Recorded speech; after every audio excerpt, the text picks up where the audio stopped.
Comenzamos Quién es Quién a través de Diamante FM 98.7 y Canal 5. Gustavo Bonescayan, que le habla de salud, le agradece que una vez más esté junto nosotros compartiendo este programa. El día de hoy recibimos al senador Oscar Andrade del Frente Amplio. Gracias por estar en Quién es Quién. ¿Cómo estás, Gustavo? Un gusto, como siempre.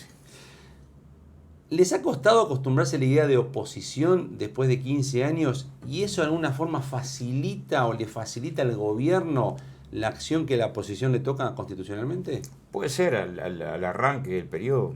Yo creo que por una doble circunstancia, por pasar del gobierno a la oposición y porque enfrentás una situación en medio de una pandemia donde cualquier reclamo, cualquier crítica que haces pareciera que no considerara la situación de pandemia. O sea, cualquier planteo que hiciera el Frente Amplio de crítica política, es decir, ¿por qué se recortó acá? ¿Por qué tal medida económica o salarial? Ustedes no se dan cuenta que están en pandemia.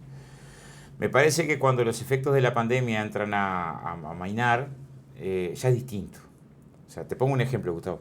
El año pasado, cuando criticábamos la política salarial, casi como un resorte, sin reflexionar qué era lo que estábamos criticando, decían, bueno, pero ustedes no se dan cuenta que están en pandemia, la pandemia genera un efecto mundial.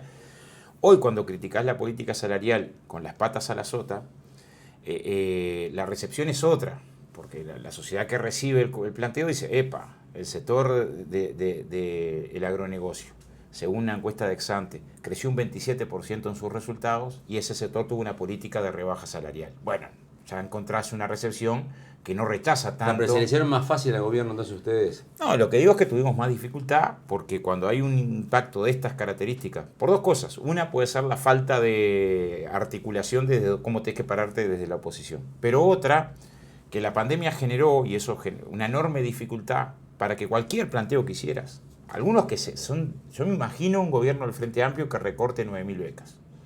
Pero las 9.000, que de 9.000 deje cero, como hizo este gobierno durante todo el 2020 y todo el 2021 con el programa Uruguay Estudia. 9.000 becas.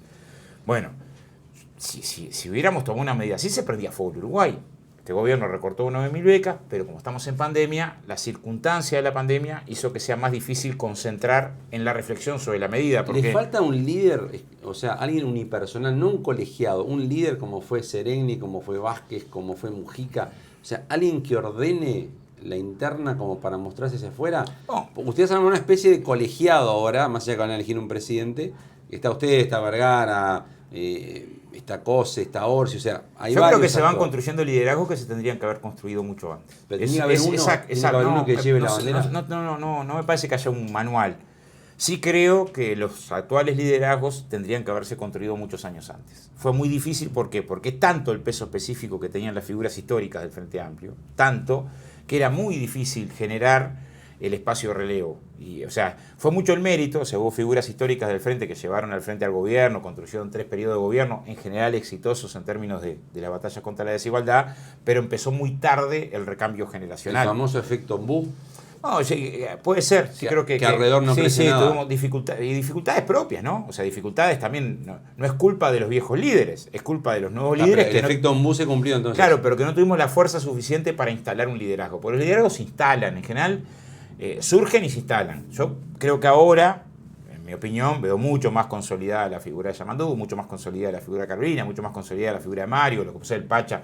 O sea, como que ves otros liderazgos que están surgiendo con mucho más y entre fuerza ustedes, propia. entre estos 4 o 5 nombres, ¿tiene que surgir uno que lleve la bandera? No, yo creo que, a ver, entre estos 4 o 5, puede ser Fernando también, ahora candidato a la presidencia, y otros, ¿no? Y lo que surja, porque la vida te puede sorprender. Sí creo que todos tenemos que aportar para que el Frente vuelva. Para que el Frente vuelva, no se resuelve solo con liderazgos, pero también con liderazgos. Porque la inexistencia del liderazgo termina siendo un factor que profundiza la fragmentación del Frente. Y el Frente precisa tener espacios políticos más consolidados. Entonces, yo miro con alegría, se lo dije a Mario, cuando se logró consolidar este espacio que ahora creo como lista 95, que articula un conjunto de sectores y desfragmenta. De eso hay que imitar, ¿no? Me parece que el Frente Amplio que se necesita precisa mucha cosa, mucho vínculo, mucha cosa que aprendimos en la campaña de firmas también, en revincularse con el movimiento social, con el barrio, con el territorio. No dejar de dar el debate de ideas, de valores, que creo que hay mucho de eso está encerrado en la ley de urgente consideración, pero también precisa liderazgo. No solo, pero también. ¿Le invito a una pausa? Bárbaro. Continuamos a partir de misma aquí en Quién es Quién con el senador Oscar Andrade del Frente Amplio. Le recordamos, horario principal de emisión de Quién es Quién, jueves 22:30 horas en Canal 5, repeticiones viernes 10 de la mañana en Diamante FM y sábados 13 horas, 1 de la tarde en Canal 5. Pausa y hay más quién es quién.